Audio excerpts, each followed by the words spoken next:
वालेकुम स्टूडेंट, उम्मीद करती हूँ आप सब खैरियत से होंगे। This is me Umme Aman. Student, हम लास्ट वीडियो में डिस्कस कर रहे थे मुख्तलिफ टॉपिक को चैप्टर नंबर 1 के फंडामेंटल ऑफ केमिस्ट्री में। हमने मुख्तलिफ element, substance, molecule, molecular ion, radical ion, इन सारी चीज़ों को डिस्कस किया। नाउ आज की इस वीडियो में हम समझेंगे कि केमिकल इक्वेशन क्या है और केमिकल इक्वेशन को बैलेंस किस तरह किया जाता है। ठीक है, हमने डिफरेंट एलिमेंट के बारे में पढ़ा। नाउ अब हम समझ रहे हैं कि बैलेंसिंग ऑफ केमिकल इक्वेशन, लेकिन उससे पहले हमें ये समझना है कि बेसिकली केमिकल इक्वेशन क्या होती है। ठीक है, सो अगर हम बात करें स्टूडेंट केमिकल इक्वेशन की, तो जो केमिकल इक्वेशन है हमारे पास, केमिकल इक्वेशन बेसिकली है क्या, ये एक शॉर्ट हैंड मेथड है। केमिकल इक्वेशन बेसिकली एक मेथड है, एक शॉर्ट हैंड मेथड है जो डिस्क्राइब करता है, बताता है किसके बारे में, केमिकल रिएक्शन के बारे में। ठीक है, नाउ अब केमिकल रिएक्शन क्या होता है। सो अगर बिल्कुल बेसिक से हम समझें कि केमिकल रिएक्शन है क्या, सो स्टूडेंट हमारे पास जिस तरीके से फॉर एग्जांपल अगर खाना बनता है, आपने खाना बनते हुए देखा होगा, तो फॉर एग्जांपल आपकी जो वालदा है, आपकी सिस्टर हैं, जो भी खाना बनाती हैं आपके लिए, अगर वो बिरयानी बना रही हो तो उसके लिए मुख्तलिफ इंग्रेडिएंट्स की ज़रूरत होती है। मुख्तलिफ उस रेसिपी के लिए मुख्तलिफ अज्जा की, इंग्रेडिएंट की ज़रूरत होती है। नाउ इसी तरीके से जो हमारा इंग्रेडिएंट है किसी भी केमिकल इक्वेशन के लिए, किसी भी केमिकल रिएक्शन के लिए, जो हमारा इंग्रेडिएंट है वो इंग्रेडिएंट क्या है, वो एलिमेंट्स है, मुख्तलिफ एलिमेंट। जैसे हमारे पास नाइट्रोजन है, सोडियम है, हीलियम है, लिथियम है, ये सारे एलिमेंट हैं। तो ये मुख्तलिफ एलिमेंट जो है, इनके जो एटम्स हैं वो हमारे इंग्रेडिएंट है। नाउ जो हमारे पास रेसिपी बनकर आएगी मुकम्मल, वो रेसिपी हमारे पास हमारी क्या होगी, वो हमारा प्रोडक्ट होगी। ठीक है, अब जिस तरीके से आपकी रेसिपी बनने के लिए इंग्रेडिएंट के बाद जो आपकी मुख्तलिफ प्रोसीजर होता है, आपका जो भी आपके लिए खाना बनाती हैं, आपकी अम्मी बनाती हैं, आपकी बहनें बनाती हैं, वो क्या करती हैं, उसको बनाने के लिए फिर कोई ना कोई आग का बंदोबस्त करना पड़ता है, जैसे चूल्हा हम फ्लेम यूज करते हैं। इस तरीके से फिर एक पूरे प्रोसीजर के बाद खाना रेडी हो जाता है, राइट। बिल्कुल इसी तरह स्टूडेंट एक रिएक्टेंट से प्रोडक्ट बनाने के लिए जो कंप्लीट प्रोसेस होता है, उस प्रोसेस को हम कहते हैं केमिकल रिएक्शन। क्योंकि यहाँ केमिस्ट्री में हम केमिकल यानी मुख्तलिफ एलिमेंट्स के दरमियान रिएक्शन कर रहे हैं, इसीलिए हम इसे कहते हैं chemical reaction. So the reaction जिसमें हमारे पास रिएक्टेंट से प्रोडक्ट बनकर आता है। अब इसी केमिकल रिएक्शन को, इनमें मौजूद रिएक्टेंट को, प्रोडक्ट को एक्सप्लेन करने के लिए, डिस्क्राइब करने के लिए हम जो शॉर्ट हैंड मेथड इस्तेमाल करते हैं, उस मेथड को क्या कहा जाता है, उसको कहा जाता है केमिकल इक्वेशन। ठीक है, जैसे कि मुख्तलिफ इंग्रेडिएंट इस्तेमाल करने के बाद, मुख्तलिफ प्रोसीजर से गुजरने के बाद खाना बन के तैयार होकर आता है, तो उस पूरे अमल को हम नाम देते हैं कुकिंग का। ठीक है, इसी तरीके से स्टूडेंट जो इंग्रेडिएंट्स है आपके पास, वो आपके एलिमेंट हैं, मुख्तलिफ एटम्स हैं ना। अब वो एलिमेंट क्या होंगे, केमिकल रिएक्शन होगा उस रिएक्टेंट के साथ और हमारे पास प्रोडक्ट बनकर आएगा। तो इस पूरे अमल को हम क्या करेंगे, इसको हम डिस्क्राइब करेंगे एक शॉर्ट हैंड मेथड से, जिसको कहा जाता है केमिकल इक्वेशन। सही, तो केमिकल इक्वेशन है क्या, chemical equation short hand method है जो डिस्क्राइब करता है केमिकल रिएक्शन को। सही, आगे लिखा है in the term of samples and formulae of substance.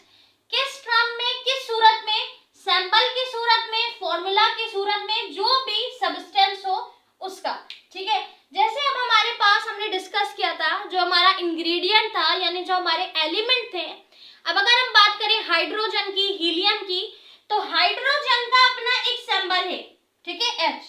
Helium का अपना एक सिंबल है, लिथियम का अपना एक सिंबल है। सही, ये जो है एक स्पेसिफिक सिंबल है जो किसी दूसरे का नहीं होगा। सही, तो इस सिंबल की मदद से और जो भी प्रोडक्ट बनेगा उसके फॉर्मूले की मदद से हम इसे डिस्क्राइब करेंगे। तो डिस्क्राइब करने के लिए कोई ना कोई चीज चाहिए, तो किसके टर्म में, किसकी सूरत में डिस्क्राइब करेंगे, सैंपल की सूरत में, फॉर्मूला की सूरत में।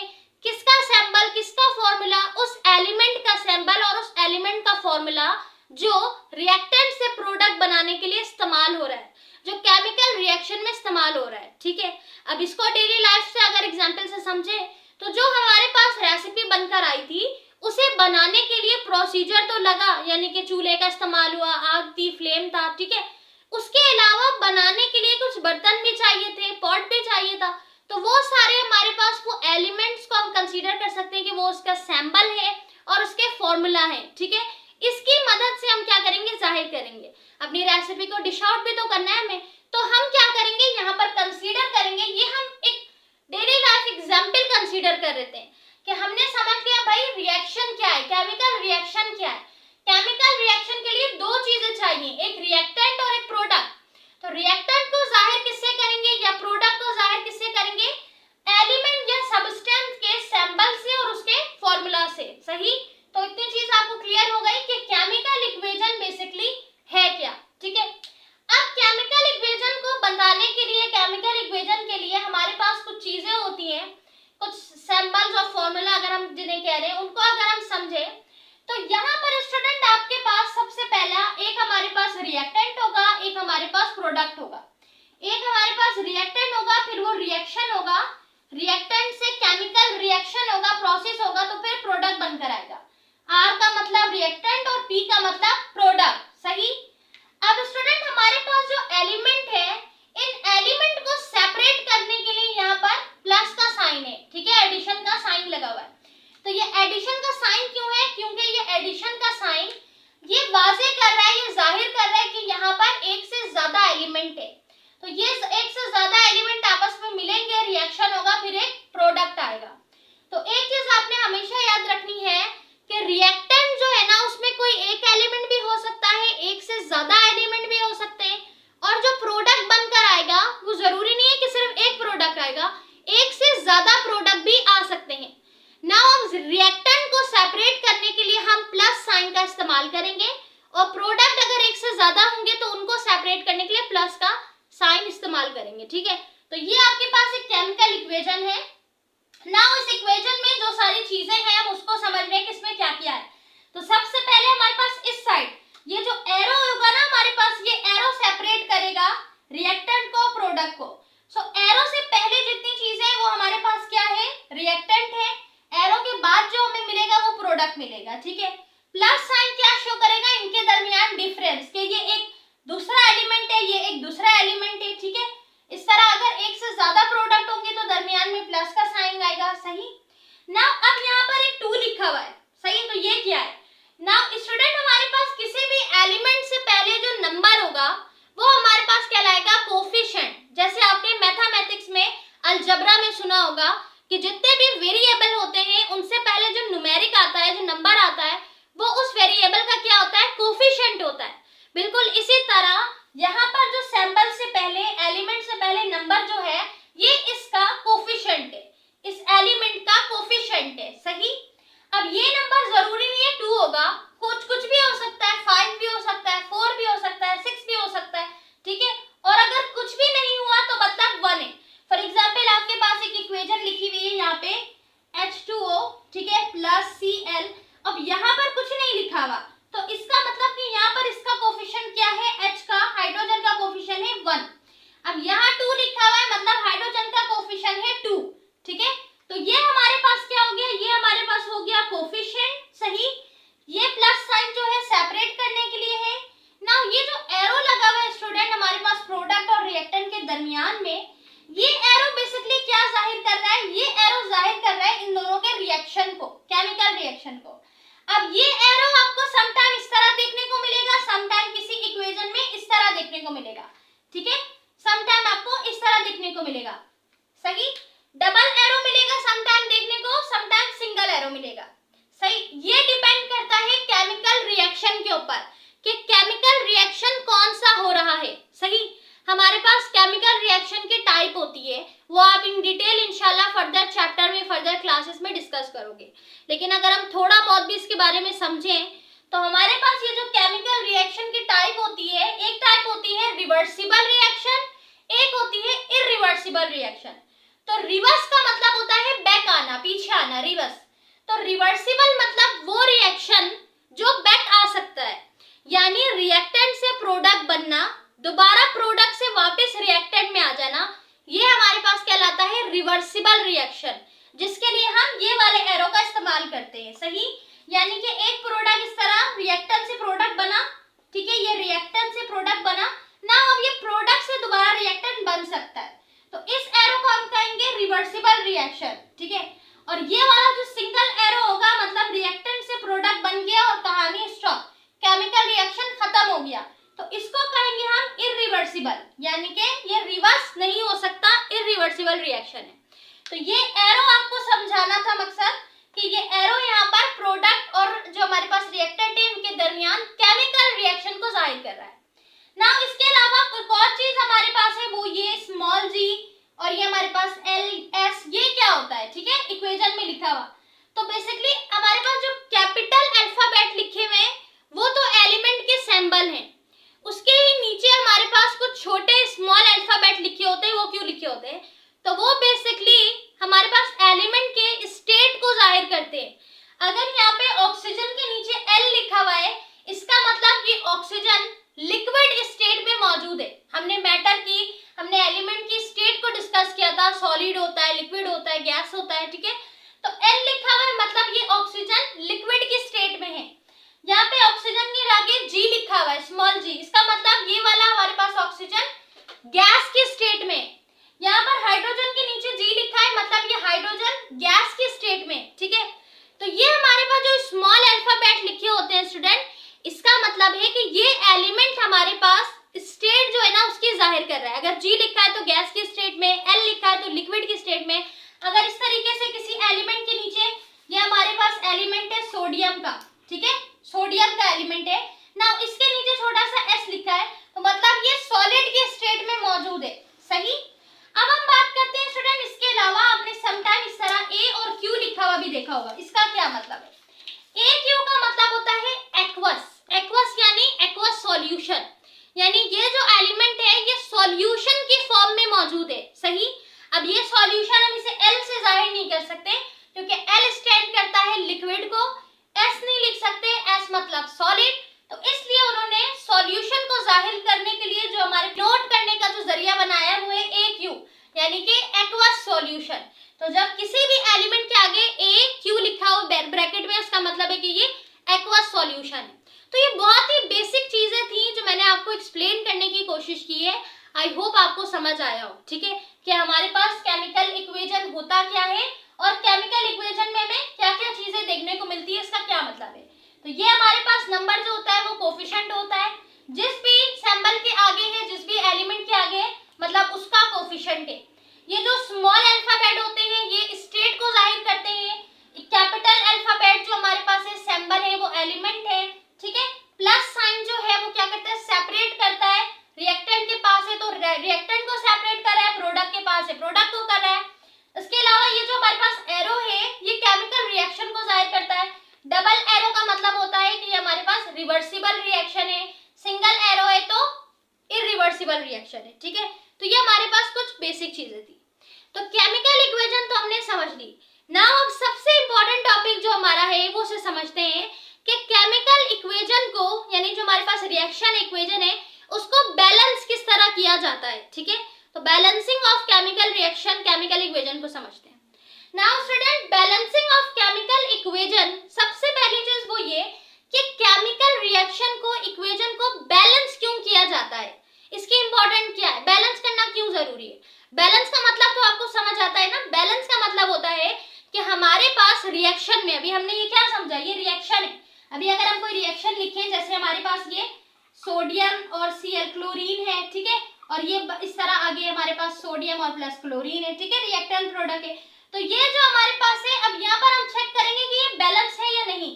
यहाँ पर भी सोडियम मौजूद है, यहाँ पर भी है, यहाँ पर क्लोरीन है, यहाँ पर भी क्लोरीन है, ठीक है। अब हम तादाद देखेंगे, यहाँ पे एक सोडियम है, यहाँ पे भी एक ही सोडियम है, यहाँ एक क्लोरीन है, यहाँ पे भी एक ही क्लोरीन है। तो ये इक्वेशन हमारे पास बैलेंस है, ठीक है। अब जो हमारे पास बैलेंस नहीं होगी उनको बैलेंस करना जरूरी होगा। अगर कोई रिएक्टेंट यहाँ पर ज्यादा है, यहाँ पर कम है, तो मतलब वो बैलेंस नहीं है। तो बैलेंस करना इतना जरूरी क्यों है, इसे समझते हैं। अब आपकी बुक के अकॉर्डिंग लिखा है कि chemical equation must be balance, chemical equation का बैलेंस होना बहुत जरूरी है in order to fulfil the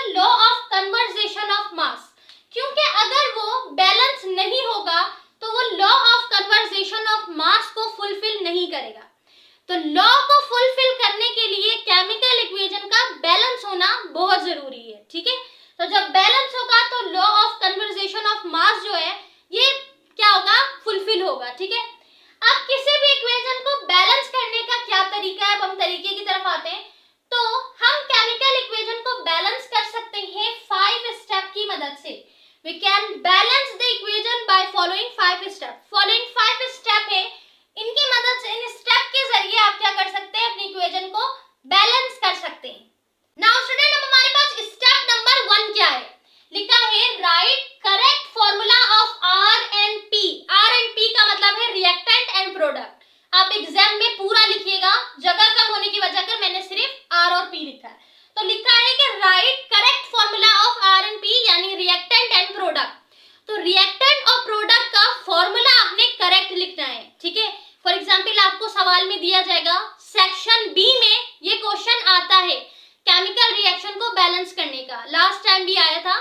तो पास्ट पेपर में जो सवालात हो, आपकी बुक में जो सवालात हो, उनकी प्रैक्टिस कीजिए ताकि आपको बैलेंस करना आ जाए. ठीक है, अभी हम मजीद सीखेंगे किस तरह होता है. तो आपने सबसे पहले अपनी इक्वेशन में देखना है कि जो रिएक्टेंट और प्रोडक्ट मौजूद है वो बैलेंस है या नहीं, और उसके बाद आपने ये भी देखना है कि हमारे पास जो रिएक्टेंट है और प्रोडक्ट है उसका फॉर्मूला करेक्ट है या नहीं. सही. दूसरा स्टेप हमारे पास है balance the number of atom. तो सबसे पहली चीज जो हम बैलेंस करेंगे वो नंबर ऑफ एटम को बैलेंस करेंगे. ठीक है, कि नंबर ऑफ एटम से क्या मुराद, यानी कोफिशिएंट को भी देखेंगे कि हमारे पास जो है ना हाइड्रोजन की अगर रिएक्टेंट साइड पे 2 तादाद है, यानी 2 हाइड्रोजन मौजूद है, तो प्रोडक्ट साइड पे भी 2 ही मौजूद होना चाहिए. ठीक है, तो हम अगर 2 नहीं है तो फिर इसको 2 करने की कोशिश करेंगे. ठीक है, तो हम क्या करेंगे, एटम्स के नंबर को बैलेंस करेंगे. तीसरा स्टेप ये है, now multiply the formula with coefficient on the reactant side. अब आपके पास जो भी कोफिशिएंट मौजूद हो रिएक्टेंट साइड में, उसको आप क्या करोगे, मल्टीप्लाई करोगे रिएक्टेंट से. ठीक है, तो पहले हम एटॉमिक नंबर को बैलेंस करेंगे, कोफिशिएंट को मल्टीप्लाई करेंगे. सही. उसके बाद 4 स्टेप है, we must write them diatomic molecule. Now diatomic molecule की सूरत में हम लिखेंगे. अब ये सारी चीजें जब हम प्रैक्टिस करेंगे, न्यूमेरिकल को सॉल्व करेंगे तो मजीद क्लियर हो जाएगा. स्टेप नंबर 5 में है finally check the equation again and be sure that number and kind of atom present in both side. लिखा है यहाँ पर कि जो हमारे पास जब आप इक्वेशन को बैलेंस कर लो तो एक चीज आपने लाजमन चेक करनी है फाइनल में, वो ये कि जितनी तादाद एटम की एलिमेंट की रिएक्टेंट साइड पे है उतनी ही तादाद प्रोडक्ट साइड पे हो, और इसके अलावा जो एलिमेंट जो एटम रिएक्टेंट साइड पर हो वही एलिमेंट वही एटम प्रोडक्ट साइड पे होना चाहिए. ठीक है, तब हमारा इक्वेशन जो है वो बैलेंस होगा. और इक्वेशन को बैलेंस क्यों किया जा रहा है, ताकि law of conservation of mass को फुलफिल किया जा सके. सही. नाउ आपकी बुक में एक एग्जांपल दी गई है, हम उसको सॉल्व करने की कोशिश करते हैं ताकि आपको ये सारे स्टेप क्लियर हो जाए. नाउ स्टूडेंट, आपके पास एग्जाम्पल क्वेश्चन में ये क्वेश्चन मौजूद है, इसको हम सॉल्व करते हैं. उसके बाद आपके एक टास्क है, आपके न्यूमेरिकल जो है सेक्शन डी में, वो सारे आपने केमिकल इक्वेशन को बैलेंस करना है. कोई भी क्वेश्चन जो आपसे सॉल्व ना हो आप कमेंट में पूछ लीजिएगा, इंशाल्लाह नेक्स्ट वीडियो में हम उसे सॉर्ट आउट कर लेंगे. ठीक है. नाउ अब ये जो हमारे पास टेस्ट योरसेल्फ का है और आपके बुक में सॉल्व भी है, तो आप वहां से भी देख सकते हैं. तो बेसिकली इसको किया किस तरह गया है. अच्छा, अब इसको सबसे पहले देख के आपने ये बताना है कि ये हमारे पास रिवर्सिबल रिएक्शन है या इरिवर्सिबल है. ठीक है, तो हम रिवर्सिबल है या हमारे पास इरिवर्सिबल है, इसे कैसे बताएंगे, एरो की मदद से. एरो को देख के समझेंगे. सिंगल एरो है मतलब ये एक इरिवर्सिबल रिएक्शन है, मतलब ये रिवर्स नहीं हो सकता. अगर हमारे पास इस तरीके का एरो होता तो मतलब ये एक रिवर्सिबल रिएक्शन होता. तो ये तो हमें समझ आ गया. इसके अलावा यहाँ पर कोई नंबर मौजूद नहीं है, कोई कोफिशिएंट नहीं है, तो इसका कोफिशिएंट क्या है, इसका कोफिशिएंट 1 है. ठीक है, जब कुछ नहीं होता तो 1 होता है, जिसे हम शो भी नहीं करते. यहाँ पर भी कोई कोफिशिएंट नहीं है, यहाँ पर भी कोई कोफिशिएंट नहीं है. ठीक है, यहाँ प्लस का साइन लगा है, इसका मतलब कि यहाँ पे 2 प्रोडक्ट, हमारे पास 2 क्या है इक्वेशन मौजूद है. ठीक है, यहाँ पे कुछ भी नहीं, मतलब ये सिंगल है. तो आपको रिएक्टेंट दिया है KClO3, साथ में आपको दिया है इसका प्रोडक्ट KCl और प्लस ऑक्सीजन. रिएक्टेंट और प्रोडक्ट आप कंसीडर कर सकते हैं, जरूरी नहीं है, ये आगे पीछे होता है. सही ना. उसके अलावा यहाँ S क्यों लिखा है, क्योंकि ये सॉलिड की फॉर्म में है, सॉलिड के स्टेट में, ये सॉलिड के. स्टूडेंट, एक चीज जो गौर करनी है आपने वो ये कि सबसे पहले हम क्या देखेंगे, यहाँ पे ये तो हमने देख लिया कि जो एलिमेंट यहाँ मौजूद है वही एलिमेंट यहाँ पर भी मौजूद है. अब देखते हैं तादाद इनकी कितनी सेम है या सेम नहीं है. अगर सेम होगी तो आप सिर्फ लिख देंगे बैलेंस्ड. ठीक है, यानी आपकी इक्वेशन बैलेंस है. और अगर तादाद भी सेम नहीं हुई तो आपको बैलेंस करना पड़ेगा. सही.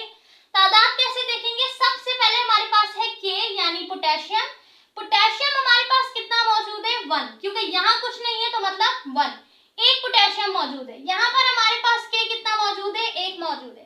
क्लोरीन को अगर हम देखें तो क्लोरीन Cl हमारे पास 1 मौजूद है। यहाँ पर भी क्लोरीन हमारे पास कितना है स्टूडेंट, 1 मौजूद है, ठीक है। उसके बाद आता है हमारे पास ऑक्सीजन। ऑक्सीजन हमारे पास यहाँ पर 3 लिखा है, इसका मतलब ऑक्सीजन 3 टाइम है, ऑक्सीजन 3 है, तो यहाँ 3 ऑक्सीजन मौजूद है। अगर यहाँ पर हम ऑक्सीजन को देखें तो यहाँ ऑक्सीजन हमारे पास 2 है, ठीक है। तो ये इक्वेशन हमारे पास बैलेंस नहीं है, क्योंकि एक जगह पर ऑक्सीजन 3 है और एक जगह पर ऑक्सीजन 2 है। तो अगर एक भी एटम सेम नहीं हुआ तादाद में तो वह हमारे पास इक्वेशन बैलेंस नहीं होगी।